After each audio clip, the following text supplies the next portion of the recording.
세존의 불가사의한 덕, 일덕의 근본. 이 시에 세존이 처우 찾아 하사 어일체법에 성체정각하시니라. 그때의 세존께서 이 사자자에 앉아서 일체의 법에서 가장 바른 깨달음을 이루셨습니다. 세존은 보리도량 보리수나무 밑에 있는 사자자에 앉아서 모든 곳, 모든 존재와 모든 사건에 대하여 가장 바른 깨달음을 이루셨다. 부처님은 만행만덕을 소유하신 분인데 그 까닭은 바로 여기에서 밝힌 모든 존재와 모든 사건에 대하여 가장 바른 깨달음을 성취하였기 때문이다. 부처님은 일체 모든 것을 꿰뚫어 아는 지혜를 가지셨고 어떤 상황에서도 두려움이 없으며 온갖 힘을 소유하셨기 때문에 심력이라고도 부르며 대자대비하시기 때문에 사생의 자부라고도 부른다. 뿐만 아니라 열애, 응공, 정변지, 명행족 등등 10가지 이름으로 그 덕행을 표현하기도 한다. 부처님의 지혜와 덕행과 자비에 대해서는 아무리 오랫동안 무수한 말로 칭송한다 하더라도 그 끝이 없다. 그 까닭과 그 원인은 일체의 법에서 가장 바른 깨달음을 이루셨기 때문이다. 2. 삼업변만 1. 의업 지입삼세하야 실계평등하시며 지혜는 과거, 현재, 미래에 다 들어가서 낱낱이 모두 평등하였습니다. 바른 깨달음을 성취하신 분의 마음의 능력을 간단하게 밝힌 내용이다. 진정으로 정각을 성취한 사람은 그 지혜가 과거나 현재나 미래의 모든 시간에 미치지 않는 데가 없으며 또한 그 지혜가 동서남북 사유상하 그 어디에도 미치지 않는 데가 없어서 모든 시간 모든 공간에 평등하게 작용한다. 언제의 일을 모르며 무슨 일을 모르겠는가. 그러므로 우주 공간에 관한 천문이나 존재의 근본에 관한 물질의 실상이나 모든 사건, 모든 사고에 대한 그 원인들까지도 낱낱이 밝게 꿰뚫어 안다. 이 신업, 기신이 충만 일체세간하시니라. 그 몸은 일체세간에 충만하였습니다. 바른 깨달음을 성취하신 분의 몸의 능력을 간단하게 밝힌 내용이다. 바른 깨달음을 성취한 사람의 몸은 물질의 몸인 색신이기도 하지만 이미 지혜의 몸이며 법의 몸이다. 그래서 경에서 말씀하시기를 부처님의 몸은 법계에 충만하여 일체 중생들의 앞에 두루두루 나타난다. 인연을 따라 이르지 않는 곳이 없으나 항상 깨달음의 자리인 보리수나무 밑의 사자자를 떠나지 않았네 라고 하였다. 이와 같이 부처님의 몸은 중생세간에도 나타나지만 온갖 국토에도 다 나타나며 깨달음의 세계에도 역시 빠짐없이 나타난다. 이것이 바른 깨달음을 얻은 사람의 몸의 능력이다. 3업 기음이 보순시방 국토하시니라. 그 음성은 시방국토에 두루두루 순응하였습니다. 바른 깨달음을 성취한 분의 언어의 능력을 간단히 밝혔다. 시방국토에 두루두루 순응한다는 것은 사람이 아닌 다른 종류의 중생들의 소리에도 순응하고 듣는 사람의 수준에 맞춰서 알맞게 설법하고 한마디 말씀으로 시방세계에 두루두루 들리게도 하는 것이다.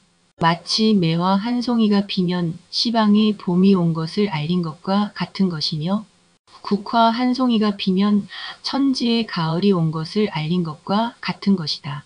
바른 깨달음을 성취하신 부처님의 어업의 능력은 이와 같다. 4. 비유 비여허공이 구함중상호대 어제경계에 무소분별하고 우여허공이 보변일체호대 어제국토에 평등 수입하시니라. 비유컨대 마치 허공은 온갖 물상들을 모두 품고 있지만 모든 경계에 대해서 차별하는 것이 없는 것과 같습니다. 또한 허공은 온갖 세상에 두루하면서 그 모든 국토에 평등하게 따라 들어가는 것과도 같습니다.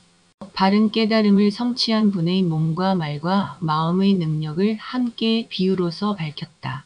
그러나 부처님의 삼업을 어찌 비유로서 밝힐 수 있겠는가? 그러나 허공을 비유로 들면 부족하지만 어느 정도는 가능하다. 하지만 다른 비유는 오히려 제대로 드러내지 못하여 부처님을 비방하는 꼴이 되고 만다. 그래서 비유는 실제 하는 것의 모든 뜻을 다 드러내지 못한다고 한다. 경전에서 이렇게 말씀하였다. 부처님의 지혜는 넓고 크기가 허공과 같아서 일체 중생들의 마음에 두루 펼쳐져 있다. 그래서 유감스럽지만 하는 수 없이 허공에 비유한 것이다. 허공은 평등하다. 차별이 없다. 모든 사물에 다 들어가 있다. 허공에도 허공은 있지만 물속에도 있고 불 속에도 있고 나무나 바위나 철 속에도 있다. 그래서 차별 없이 평등하게 모든 것과 함께하고 있는 것이 허공이다. 부처님의 몸과 말과 마음의 능력도 또한 그러하다. 삼위세 신앙변자 일체도량하사 보살 중중에 위광혁혁이 여일윤출하여 조명세계 하시니라. 몸은 항상 일체도량에 두루 앉아 계시면서 보살대중 가운데에 그 위광이 혁혁한 것이 마치 태양이 떠서 온 세계를 밝게 비추는 것과 같았습니다. 바른 깨달음을 성취하신 부처님의 위엄과 그 기세가 어떠한가를 밝혔다. 천지 사이와 만물 가운데 오직 사람이 가장 존귀하다고 하였으나 사람 가운데 가장 우수한 사람인 보살은 그 뛰어남이 상상을 초월한다. 그런데 그런 보살대중들 가운데서 부처님은 그 위엄과 기세가 마치 1000개의 태양이 한꺼번에 솟은 듯하다. 그러한 모습으로 일체 세계와 일체 도량에 다 두루하여 빠짐없이 계신다. 화장세계품의 이야기가 그 내용이다. 또 경문에 이 법회에서 부처님이 앉아 계시는 것을 보듯이 일체 먼지 속에도 또한 이와 같더라 라고 하였다. 사복덕 삼세소행 중복대회가 시리청정하시니라. 과거, 현재, 미래에 수행하신 여러가지 복덕의 바다는 모두 다 이미 청정하셨습니다. 바른 깨달음을 성취하신 부처님의 복덕은 왜 이토록 뛰어나는가? 과거와 현재와 미래의 부처님의 덕행을 모두 배우고 익혔기 때문이다. 그러므로 온갖 번뇌와 망상은 다 사라지고 오로지 복덕만 드러났다. 마치 태양이 높이 솟으면 검은 먹구름은 흔적도 없이 사라지고 밝고 밝은 대명천지만 드러난 것과 같다. 불법을 공부하는 일이란 단장과 성덕이다. 어두운 번뇌와 망상을 제거하고 청정한 복덕과 지혜를 성숙하여 가는 일이다. 오수생, 이항시생, 제불국토하시니라. 항상 모든 부처님의 국토에 태어남을 보이십니다. 물고기는 물속에서 태어나고 소와 말은 마국간에서 태어나듯이 바른 깨달음을 성취한 부처님은 언제나 부처님의 국토에서 태어난다. 모든 생명들은 업을 따라 태어나기도 하고 인연을 따라 태어나기도 하지만 불보살들은 언제나 원력을 따라 태어난다. 그러므로 같은 사바국토라도 보통 사람들은 업토에 태어난 것이 되고 불보살들은 불국토에 태어난 것이 된다. 따라서 가난한 집에 태어나든 부잣집에 태어나든 누구를 원망하냐.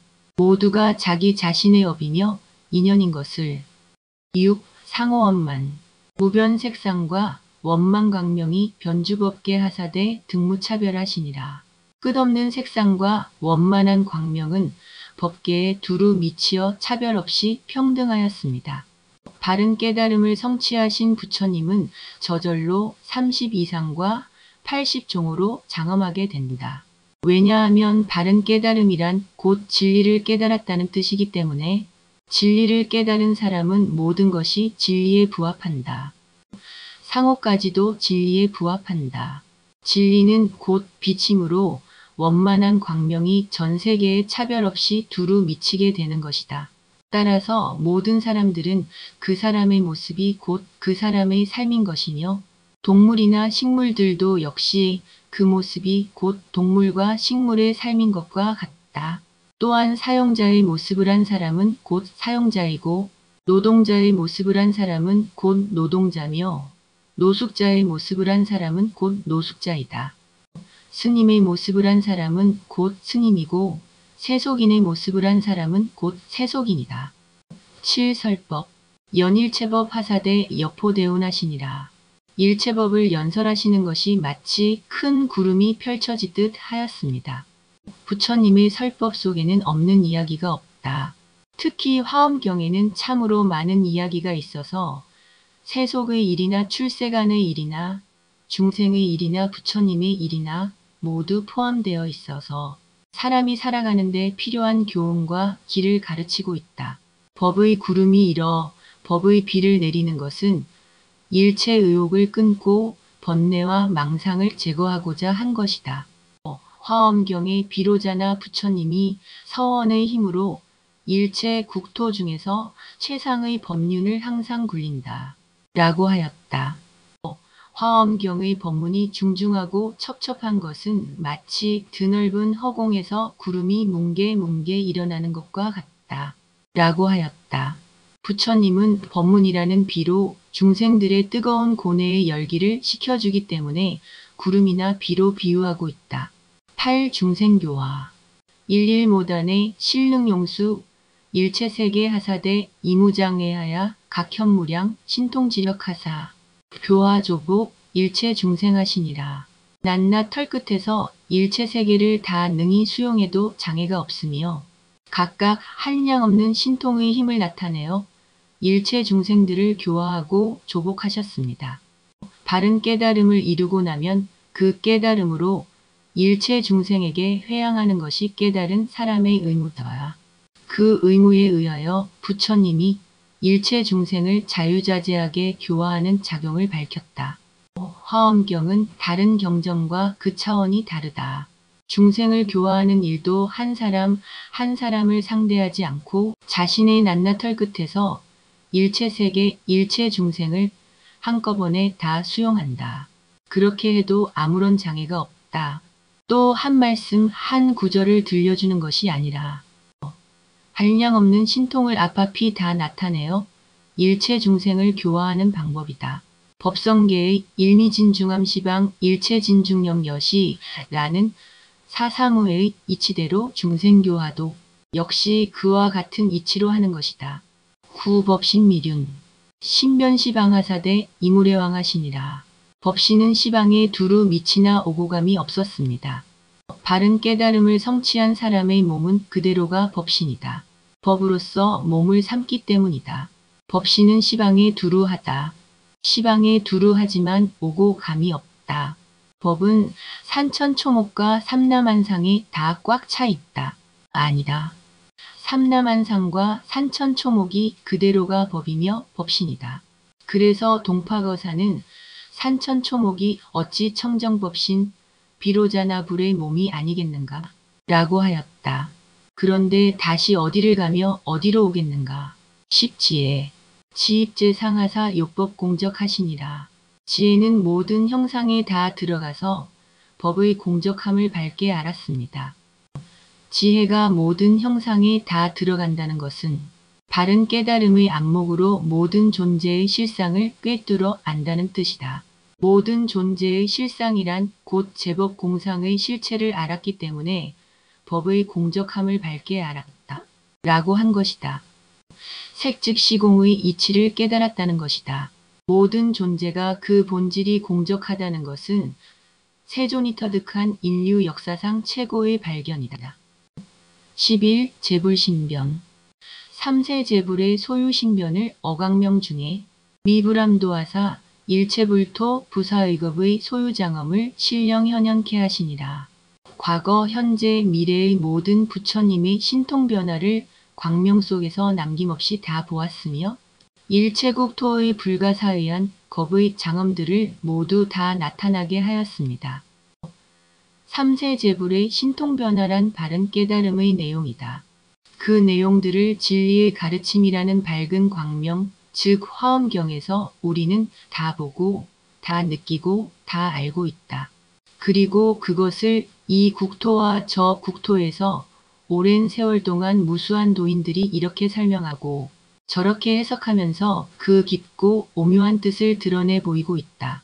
지금 여기서 우리가 확실하게 볼 수 있고 느낄 수 있고 읽을 수 있고 감동할 수 있는 삼세제불의 신통광명이란 종이와 목으로 된 화엄경이며 또한 화엄경에서 가르치는 진리의 내용들이다.